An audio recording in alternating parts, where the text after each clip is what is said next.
Hello. Hello, আপনি কি বিওলা দিদি বলছেন? হ্যাঁ, আমি বিয়ল বলছি। এখন যে এসআইআরটা হচ্ছে না, একটু সে ব্যাপারে কথা বলতাম। হ্যাঁ, বলুন। হ্যাঁ, বলছিলাম আমার তো 2002 সালের লিস্টে নাম নেই, আমি এবার কি করবো? ও, আচ্ছা, আপনার মা বাবা 2002 সালের লিস্টে নাম আছে? আমার মা বাবা তো তখন জন্মায়নি, বাবার নাম থাকবে না কি করে? আচ্ছা, আমার শুধু আধার কার্ড আছে, তাছাড়া কোনো ডকুমেন্টস নেই।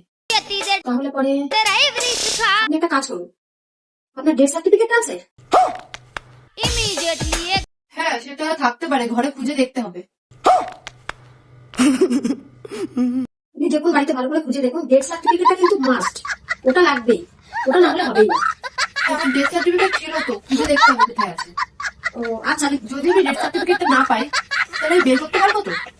যদি আপনি বাড়িতে খুঁজে না পান, তাহলে আপনি যে হসপিটালে মারা গেছেন সেই হসপিটালের থেকে গিয়ে আপনার ডেথ সার্টিফিকেটটা বের করে নিয়ে আসুন।